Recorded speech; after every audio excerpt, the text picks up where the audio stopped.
इस वीडियो में भारत में यूरोपीय कंपनियों के आगमन के संबंध में जानने का प्रयास करेंगे। हिस्ट्री का ये चैप्टर है। आगमन का क्रम पूछा जाता है हमेशा कि किस क्रम में यूरोपीय शक्तियाँ भारत में आईं। इसमें सबसे पहले पुर्तगाली आए थे, फिर डच आए, फिर अंग्रेज आए, फिर डैनिश आए, फिर फ्रांसीसी आए। सबसे प्रारंभ में पुर्तगाली आए और सबसे अंत में फ्रांसीसी आए गए थे। इसके जो कंपनियाँ थी, इसकी जो व्यापारिक कंपनियाँ थी, उसके गठन का क्रम भी पूछा जाता है। इसमें पुर्तगाली कंपनी का सबसे पहले गठन हुआ था, फिर अंग्रेज, फिर डच और फिर डेनिश और फिर फ्रांसीसी कंपनी का गठन हुआ था। इसको याद रखना मुश्किल नहीं है। जैसे जैसे इसके बारे में आप कहानी पढ़ेंगे आगे याद हो जाएगा, बहुत मुश्किल नहीं है। अब इसमें पुर्तगाली कंपनी के बारे में देख लेते हैं। पुर्तगीज कंपनी का स्थापना 1498 ईस्वी में हुआ था। वास्को डी गामा जो पुर्तगाली नागरिक थे, 1498 में भारत के समुद्री मार्ग की खोज उसने की थी और वो भारत पहुँचे थे। कोचीन में जमोरिन राजा से मिले थे। जो दूसरे पुर्तगाली भारत आए थे उसका नाम था पेड्रो अल्वरेज केवरल था। पुर्तगालियों ने कोचीन को अपना पहला दुर्ग दफ्तर बनाया था, जो कि केरल में है।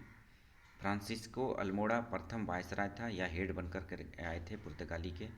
समुद्र में काफिला प्रणाली के तहत चुंगी की वसूली पुर्तगालियों ने ही प्रारंभ किया था। ये प्रश्न पूछे जा सकते हैं कि काफिला प्रणाली समुद्र में किसने लागू किया था, तो पुर्तगालियों ने लागू किया था। अक्सर लोग अंग्रेज ईस्ट इंडिया कंपनी समझ के इसको गलत ऑप्शन चूज कर लेते हैं, इसको ध्यान रखने की ज़रूरत है। अब पुर्तगाली ने ही गोवा और दमन द्वीप पर 1961 तक अपने कब्जे में रखा था।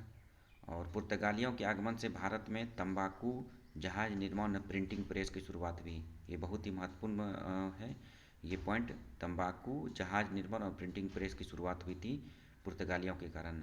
अब डच के बारे में देख लेते हैं। डच ईस्ट इंडिया कंपनी का स्थापना 1602 ईस्वी में हुई थी।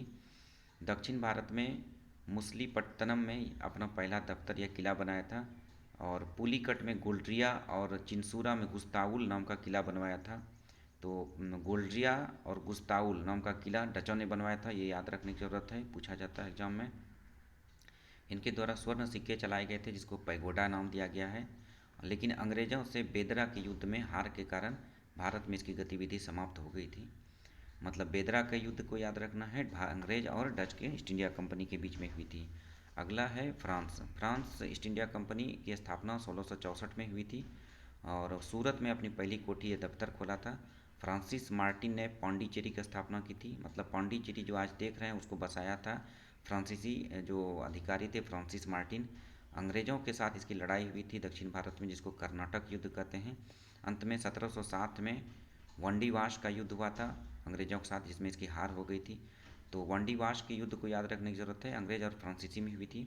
और डेनिश ईस्ट इंडिया कंपनी का स्थापना 1616 में हुई थी। भारत में इसकी गतिविधि बहुत ज़्यादा नहीं थी।